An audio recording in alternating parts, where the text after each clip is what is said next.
आयुष्मान योजना को दिल्ली सरकार ने लागू करने से मना कर दिया है। आयुष्मान योजना को आम आदमी पार्टी ने घोटाला बताया है। दिल्ली के सातों बीजेपी सांसद कोर्ट पहुंचे हैं।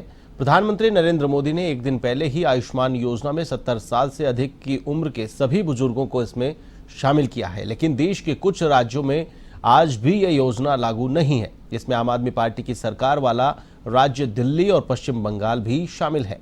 इसी बीच आप संयोजक अरविंद केजरीवाल ने प्रधानमंत्री पर राष्ट्रीय राजधानी में जन स्वास्थ्य के मुद्दे को लेकर राजनीति करने का आरोप लगाया है। उन्होंने आयुष्मान भारत स्वास्थ्य बीमा योजना को एक घोटाला बताया। इसी मुद्दे पर बात की हमारी संवाददाता आरती राय ने सांसद कमलजीत शेरावत से।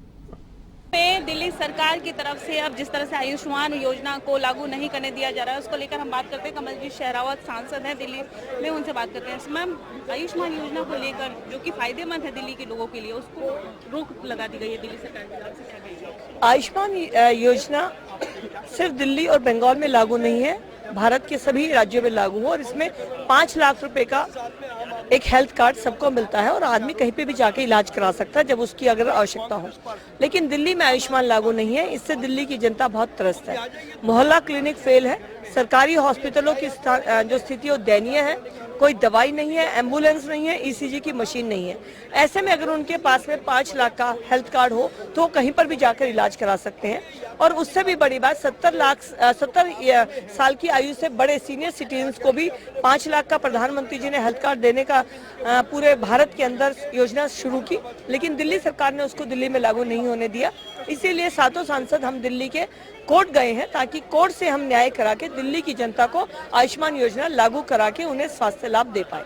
दिल्ली में अगर प्रदूषण की बात की जाए तो आप लोगों ने पत्र भी लिखा था भगवंत मान, पंजाब के मुख्यमंत्री को, और प्रदूषण दिल्ली का जिस तरह से दिवाली शुरू होती है तब प्रदूषण शुरू हो जाता है, लेकिन आम आदमी पार्टी की तरफ से कहा जाता है कि हरियाणा की तरफ से प्रदूषण पराली वहां से जलाई जाती है। दिल्ली बीजेपी की तरफ से कहा जाता है कि पंजाब की तरफ से। दिवाली आने से पहले दिल्ली का AQI लेवल 350 से ऊपर है, जो WHO की गाइडलाइन से बहुत 10 गुना ज्यादा है।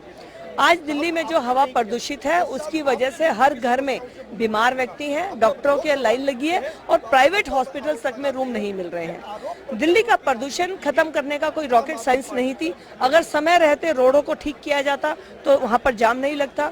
अगर लास्ट माइल कनेक्टिविटी को बनाया जाता तो व्यक्ति अपनी प्राइवेट गाड़ी नहीं लेते, वो पब्लिक ट्रांसपोर्ट से ट्रेवल करते और दिल्ली के अंदर सड़कों को, गलियों को बना दिया जाता तो PM 2.5 और PM 10 के जो पार्टिकल्स हैं वो धूल में नहीं मिलते। तो कुल मिलाकर दिल्ली में प्रदूषण बढ़ाने के काम किए गए हैं। कोई ठोस योजना आम आदमी पार्टी की तरफ से दिल्ली में प्रदूषण को रोकने के लिए नहीं है। इसीलिए आज दिल्ली गैस का चैम्बर बनी हुई है और हर आदमी पीड़ित है। दिल्ली सरकार को शर्म आनी चाहिए कि वो इसका ठीकरा हमेशा दूसरों पर फोड़ते हैं।